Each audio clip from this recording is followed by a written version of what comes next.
سورہ بقرہ کے 23ویں رکوع کا آغاز ہے اور یہ دوسرے پارے کا 7واں رکوع ہے۔ اس رکوع میں رمضان کے روزوں کا ذکر ہے۔ یا ایھا الذین آمنوا، اے ایمان والوں، کتب علیکم الصیام، تم پر روزے فرض کیے گئے، کما کتب علی الذین من قبلکم، جیسا کہ تم سے پہلے لوگوں پر فرض کیے گئے، لعلکم تتقون، تاکہ تمہیں پرہیزگاری ملے۔ یہاں فرمایا گیا کہ تم پر روزے فرض کیے گئے، یعنی رمضان کے روزے فرض کیے گئے۔ اسلام کی ابتدا میں یعنی ابتدائی ایام میں جو روزے فرض ہوئے تو اس میں ایک روایت یہ ہے کہ پہلے عاشورے کا روزہ فرض ہوا، پھر اس کی فرضیت منسوخ کی گئی، ہر مہینے کے 3 روزے فرض ہوئے۔ 3 روزوں سے مراد ہے 13، 14، 15 تاریخ کا روزہ۔ پھر اس کی فرضیت منسوخ کی گئی۔ اب یہ ہے کہ عاشورے کا روزہ رکھنا سنت ہے، افضل ہے، اور ہر مہینے کے 3 روزے رکھنا افضل ہے۔ اسے ایام بید کہتے ہیں، 13، 14، 15۔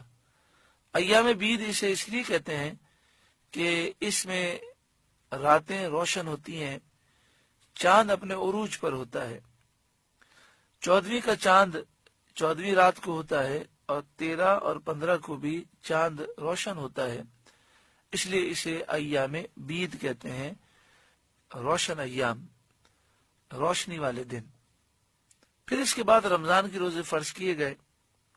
اس میں بھی یہ تھا کہ اگر کوئی شخص عشاء کی نماز ادا کر لے تو عشاء کی نماز ادا کرتے ہی اس کا روزہ شروع ہو جاتا،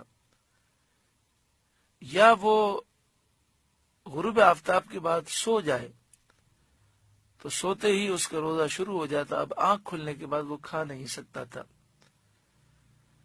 تو پھر اس کے بعد یہ حکم نازل ہوا کہ غروب آفتاب سے لے کر صبح صادق تک پوری رات کھا پی سکتے ہیں، صبح صادق سے لے کر غروب آفتاب تک یہ روزہ رکھنا ہے۔ رمضان کی جو راتیں ہیں اس میں کھانے پینے اور عمل زوجیت کی اجازت دی گئی۔ کما کتب علی الذین من قبلکم، جیسا کہ تم سے پہلے لوگوں پر فرض کیا گیا۔ تو حضرت آدم علیہ السلام سے لے کر حضرت عیسیٰ علیہ السلام تک تمام نبیوں کی شریعت میں بہت سارے احکام تھے، تو روزہ کئی نبیوں کی شریعت میں رہا ہے اور کئی امتوں میں رہا ہے۔ کسی پر عاشورے کا روزہ تھا، کسی پر ہر مہینے کے 3 روزے تھے، مختلف امتوں پر مختلف روزوں کے ایام تھے، کیفیتیں اور مسائل بھی مختلف تھے، لیکن فی نفسی روزے کی عبادت پچھلی امتوں میں رہی ہے۔ لعلکم تتقون، اس میں یہ واضح اشارہ موجود ہے کہ روزہ رکھنے کا فائدہ تمہیں پہنچے گا، کہ روزے کی برکت سے تمہارے دل نرم ہوں گے، دل کی گندگی دور ہوگی، اور تمہیں اللہ کا قرب نصیب ہوگا، خوف خدا کی نعمت نصیب ہوگی۔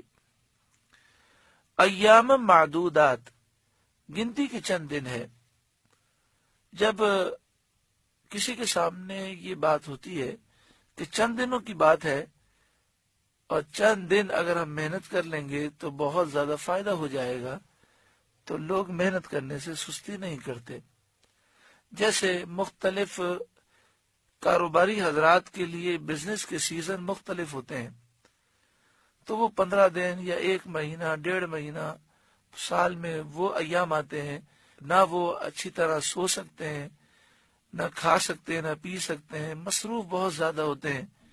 تو وہ ایک دوسرے کو تسلی اس طرح دیتے ہیں کہ چند دنوں کی تو بات ہے، یہ کمائی کے ایام ہے، جب گزر جائیں گے تو پھر افسوس ہوگا، تو ہم محنت کر کے کما لیں۔ تو فرمایا ایام معدودات، سال میں ایک دفعہ رمضان کا مہینہ آتا ہے اور گنتی کے دن ہیں، 29 کا مہینہ ہوتا ہے یا 30 کا۔ اگر کچھ تکلیف اٹھا لوگے اور قدر کر لوگے تو اس کی برکتیں تم پورے سال بلکہ پوری زندگی پاؤ گے، دنیا بھی سنور جائے گی اور آخرت بھی سنور جائے گی۔ فمن کان منکم مریضا، تو جو کوئی تم میں سے بیمار ہو، ایسا بیمار ہو کہ جس کے لیے روزہ رکھنا مشکل ہو، او علی سفر، یا وہ سفر میں ہو۔ سفر سے مراد یہ ہے کہ 92 کلومیٹر یا اس سے زائد دور جانے کے ارادے سے اپنے شہر سے باہر نکل چکا ہو۔ سفر کے دوران اگر وہ روزہ نہ رکھنا چاہے یا بیمار روزہ نہ رکھنا چاہے تو رمضان کے روزے ابھی نہ رکھے، بعد میں قضا کر لے۔ فعدۃ من ایام اخر، تو اتنے روزے اور دنوں میں پورے کرو۔ فعدہ تو گنتی پوری کرنا ہے، من ایام اخر دوسرے دنوں میں۔ وعلی الذین یطیقونہ فدیہ، اور جنہیں اس کی طاقت نہ ہو تو وہ فدیہ دیں۔ طعام مسکین، ایک مسکین کا کھانا، یعنی ایسا بیمار کہ اب اسے کبھی بھی تندرستی کی امید نہیں ہے، روزہ رکھنے کی طاقت ہی نہیں ہے، اور نہ بعد میں وہ طاقت پانے کی امید رکھتا ہے، جیسے شیخ فانی جس کی عمر 90 سال ہو گئی، بڑھاپے کی وجہ سے جسم میں طاقت ہی نہیں، اور اسے یہ محسوس ہوتا ہے کہ ہر سال کمزوری بڑھتی جا رہی ہے، تو ایسا شخص زندگی میں روزے نہیں رکھ سکتا، تو ہر روزے کے بدلے میں ایک فدیہ دے دے۔ اور فدیہ جو ہے ایک مسکین کا کھانا ہوتا ہے، 2 وقت کا کھانا، صبح اور شام کا کھانا، ایک روزے کے بدلے میں ایک مسکین کا کھانا۔ اور اگر رقم دینا چاہے تو جو صدقہ فطر کی رقم ہوتی ہے وہ ایک مسکین کو دے دیں۔ فی زمانہ 2016 میں پاکستان میں فدیے کی رقم تقریباً 100 روپے بنتی ہے، تو 100 روپے کسی بھی غریب کو جو زکوٰۃ کا مستحق ہو اسے دے دے ایک روزے کے بدلے میں۔ ایسا بیمار شیخ فانی ہے کہ بالکل روزے نہیں رکھ سکتا، تو پھر جتنے روزے اس کی قضا ہوتے جائے ان کے فدیے وہ دیتا جائے۔ اور بعض ایسے مریض ہوتے ہیں کہ ان کے ساتھ مسائل یہ ہوتے ہیں کہ وہ مسلسل روزے نہیں رکھ سکتے، تو چند روزے رکھے بھی طبیعت خراب ہو گئی، اب معاملہ یہ ہے کہ اب تندرست ہونے کی امید نہیں ہے، تو جتنے روزے باقی ہیں ان کا فدیہ دے دیں، اور اگر فدیہ دینے کی برکت سے تندرستی مل جائے اور پھر روزہ رکھنے کی طاقت ہو جائے تو پھر روزے رکھنے ہوں گے۔ فمن تطوع خیرا فہو خیر اللہ، پھر جو اپنی طرف سے نیکی زیادہ کرے تو وہ اس کے لیے بہتر ہے۔ یعنی اگر فدیے کی رقم 100 روپے بنتی ہے تو وہ ایک روزے کے بدلے 1000 روپے دینا چاہے، 5000 روپے دینا چاہے، جتنا زیادہ دینا چاہے اتنا ہی زیادہ ثواب ہے۔ وَأَن تَصُومُوا خَيْرٌ لَكُمْ، اور تمہارا روزہ رکھنا یہ تمہارے لیے بہتر ہے، ان کنتم تعلمون، اگر تم جانو۔ یعنی مسافر اگر حالت سفر میں روزہ رکھ سکتا ہو اور اسے اور اس کے ساتھیوں کو تکلیف کا اندیشہ نہ ہو تو بہتر ہی ہے کہ روزہ رکھ لے۔ اسی طرح ایسا مریض کہ جسے کچھ تکلیف تو ہوگی لیکن روزہ اس کا ہو جائے گا، تو کچھ تکلیف برداشت کر کے روزہ رکھ لے تو یہ بہتر ہے۔ ہاں اگر ایسا مرض ہو کہ جس میں روزہ ناقابل برداشت ہو جائے گا تو نہ رکھے۔ شہر رمضان الذی انزل فیہ القرآن، رمضان کا مہینہ جس میں قرآن اترا، ہدی للناس، لوگوں کے لیے ہدایت ہے، وبینات من الہدی، اور ہدایت کی روشن باتیں ہیں، والفرقان، اور فیصلے کی روشن باتیں ہیں۔ رمضان کے مہینے کا ذکر ہوا اور یہ فرمایا گیا کہ رمضان کے مہینے کو قرآن سے کیسی نسبت ہے کہ قرآن اس میں نازل ہوا۔ قرآن نازل ہونے کی وجہ سے رمضان سارے مہینوں میں افضل ہو گیا۔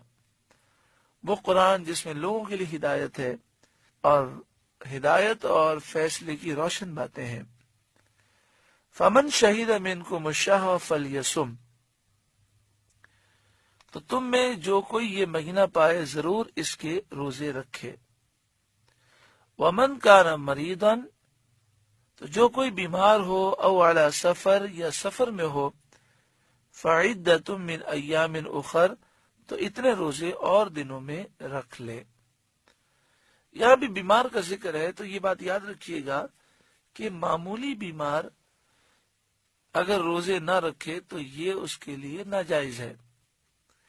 بیماری سے مراد ایسا بیمار ہے جس کی آسان تشریح یہ ہو سکتی ہے کہ جس کے لیے روزہ رکھنا نقصان دہ ہو، اور روزہ رکھنا اس کے لیے بہت مشکل ہو، ورنہ ہلکا سا بخار ہے، نزلہ ہے، زکام ہے، بدن میں درد ہو رہا ہے، گرمی زیادہ ہے، اور بندہ کہے میں روزہ نہیں رکھتا، تو یہ حرام فعل ہے۔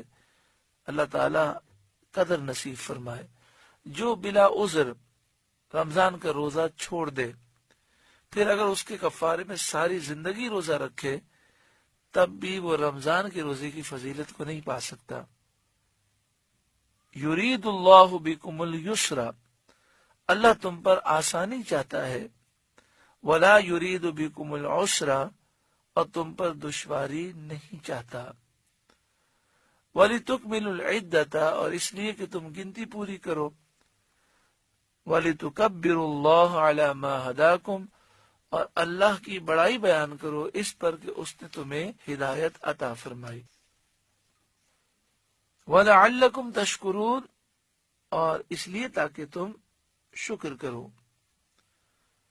وَإِذَا سَأَلَكَ عِبَادِي عَنِّي فَإِنِّي قَرِيبٌ، اور اے محبوب جب آپ سے میرے بندے میرے بارے میں پوچھیں تو فرمائیے کہ میں قریب ہوں۔ اجیب دعوت الداعی اذا دعانی، جب دعا کرنے والا مجھ سے دعا کرتا ہے تو میں اس کی دعا قبول کرتا ہوں۔ فَلْيَسْتَجِيبُوا لِي، تو انہیں چاہیے کہ میرا حکم مانے، وَلْيُؤْمِنُوا بِي، اور مجھ پر ایمان لائیں، لَعَلَّهُمْ يَرْشُدُونَ، تاکہ وہ ہدایت پا جائیں۔ یہاں پر رمضان المبارک کا ذکر ہے، روزوں کا ذکر ہے، اور دعا کا ذکر آیا۔ رمضان اور دعا کا خاص تعلق ہے۔ رمضان کی راتوں میں دعائیں بڑی مقبول ہوتی ہیں، اور سحری اور افطار کے وقت روزے دار کی دعائیں رد نہیں ہوتی۔ یہاں یہ فرمایا گیا کہ جب مجھ سے کوئی دعا مانگتا ہے تو میں اس کی دعا قبول کرتا ہوں۔ قبول کرنے کے ایک معنی یہ ہے کہ دعا پر ثواب ملتا ہے،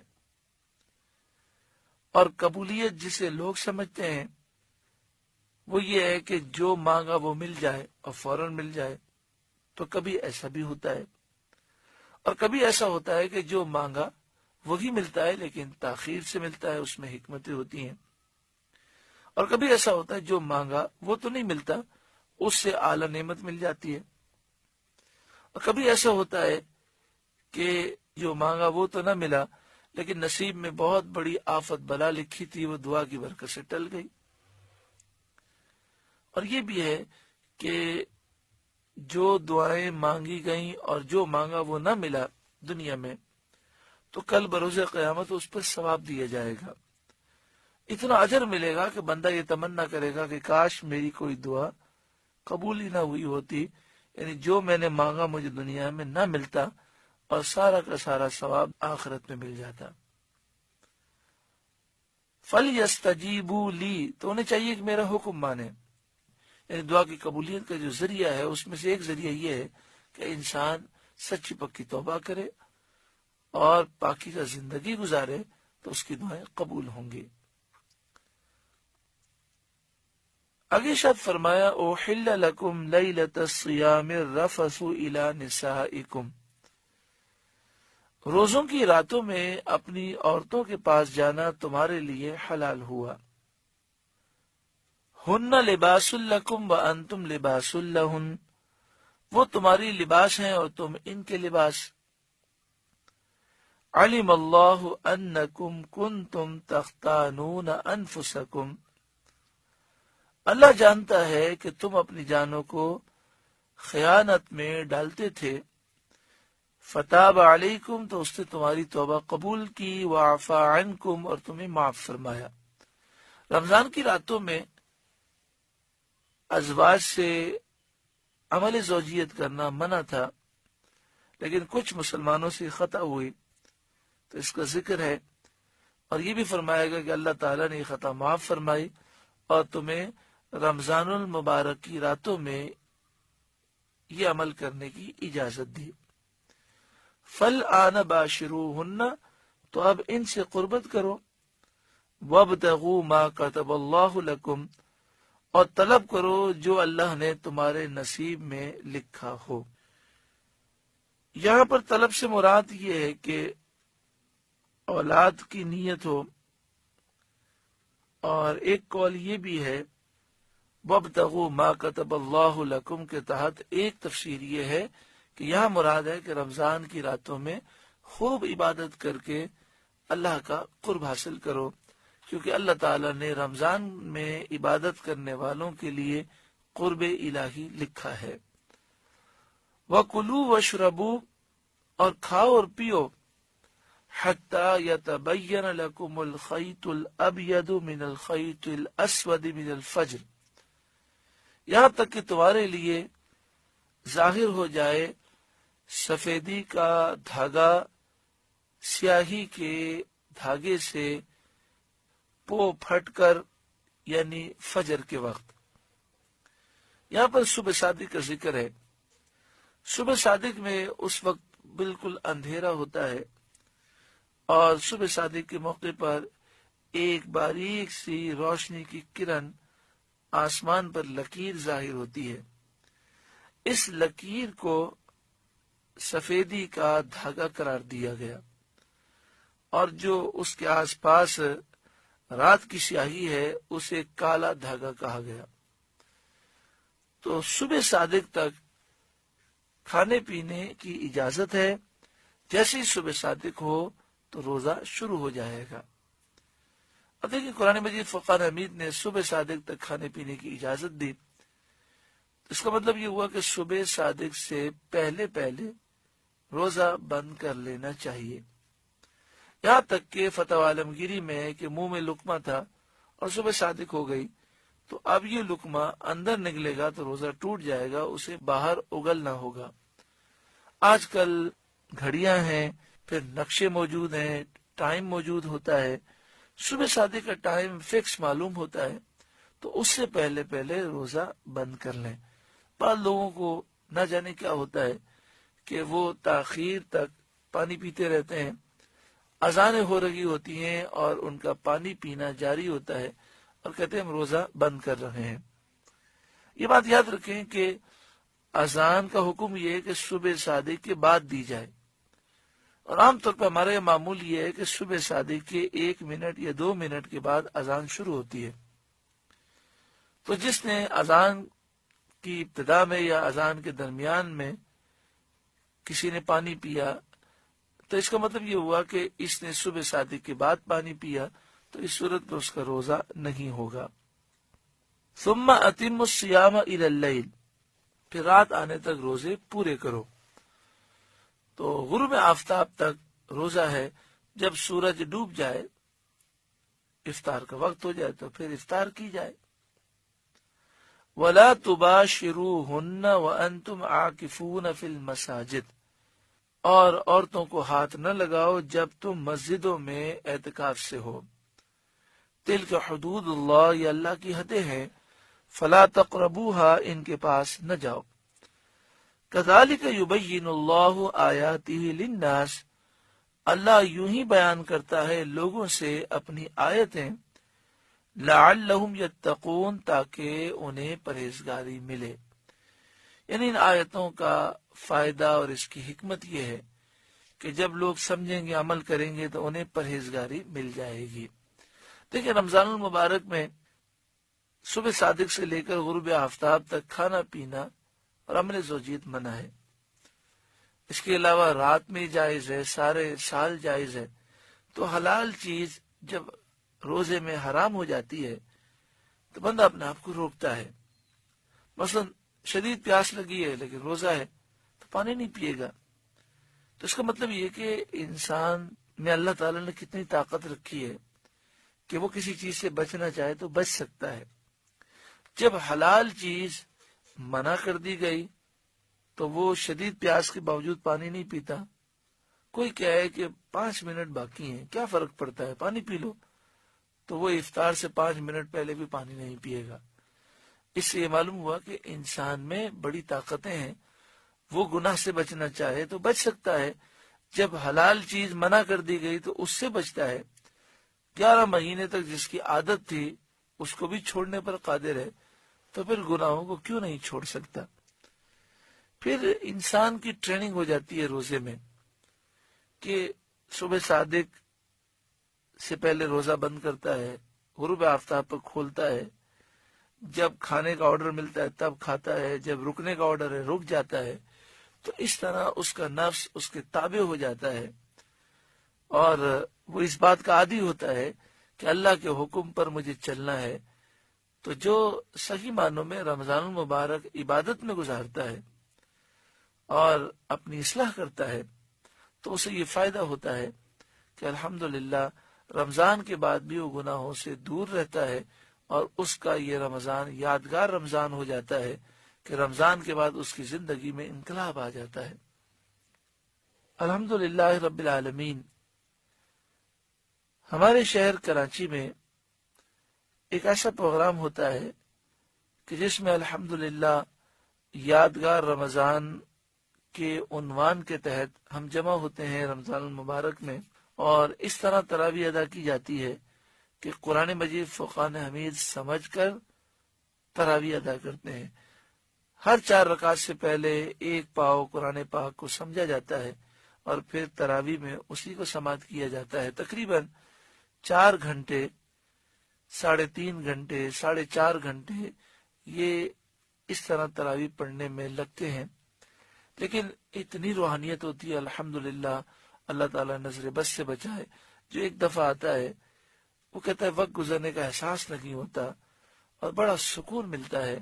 الحمدللہ کراچی میں حمزیہ غوثیہ لان میں کئی سالوں سے یہ پروگرام جاری ہے۔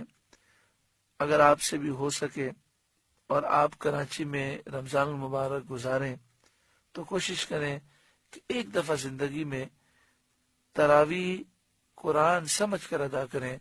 انشاءاللہ تعالی وہ زندگی کا یادگار رمضان ہوگا۔ آگے شاہ فرمایا وَلَا تَأْكُلُوا أَمْوَالَكُمْ بَيْنَكُمْ بِالْبَاطِلِ، اور آپس میں ایک دوسرے کا مال ناحق نہ کھاؤ۔ وَتُدْلُوا بِهَا إِلَى الْحُكَّامِ لِتَأْكُلُوا فَرِيقًا مِّنْ أَمْوَالِ النَّاسِ بِالْإِثْمِ وَأَنْتُمْ تَعْلَمُونَ، اور نہ حاکموں کے پاس ان کا مقدمہ اس لیے پہنچاؤ کہ لوگوں کا کچھ مال ناجائز طور پر کھا لو جان بوجھ کر۔ اس آیت کریمہ میں اس کی مذمت ہے کہ ایک دوسرے کا مال ناحق طریقے سے نہ کھاؤ، اور اس آیت کریمہ میں یہ بھی حکم ہے کہ اگر عدالت میں قاضی کے پاس، حاکم اسلام کے پاس تم کیس لے جاؤ تو تمہارا مقصد یہ نہیں ہونا چاہیے کہ میں مختلف جھوٹے دلائل دے کر کسی طریقے سے دوسرے کا مال حاصل کر لوں۔ جب تم سمجھتے ہو کہ تم حق پر نہیں ہو تو تمہیں عدالت میں کیس نہیں لے جانا چاہیے، اور اگر اس طریقے سے تم نے جھوٹے گواہ قائم کر کے کسی بھی طریقے سے فیصلہ اپنے حق میں لے لیا تو یاد رکھو یہ تمہارے لیے حلال نہیں ہوگا اور یہ تمہیں برباد کر دے گا۔ تمہاری دنیا بھی برباد ہوگی، قبر و آخرت بھی برباد ہوگی، تمہاری نسلیں، تمہارا سارا کنبہ برباد ہو جائے گا، کیونکہ حرام مال انسان کو تباہ و برباد کر دیتا ہے۔ اللہ تبارک و تعالی خاص کرم فرمائے۔ سورہ بقرہ کا 23واں رکوع مکمل ہوا۔ اس رکوع میں رمضان المبارک کا ذکر ہے، روزوں کا ذکر ہے، کتنے رمضان آئے، کتنے گزر گئے، لیکن رمضان اس طرح کاش گزر جائے کہ جب رمضان آئے ہم سچی پکی توبہ کریں، اور جب رمضان گزر جائے پھر گناہوں کے قریب نہ جائیں۔ رمضان المبارک میں روزوں کا جو مقصد ہے تقوی و پرہیزگاری، اللہ کرے وہ ہمیں نصیب ہو جائے۔ ہم قرآن پاک سمجھ کر رمضان المبارک میں تراویح ادا کریں، زندگی کا ہمارا انداز بدل جائے۔ اللہ تعالیٰ کی بارگاہ میں دعا ہے کہ اللہ تعالیٰ ہمیں یادگار رمضان نصیب فرمائے، زندگی کا ہر لمحہ یادگار ہو، سستی کاہلی غفلتیں دور ہوں۔ اللہ تعالیٰ اپنا فضل و کرم فرمائے، آمین، بجاہ سید المرسلین صلی اللہ علیہ وآلہ وسلم۔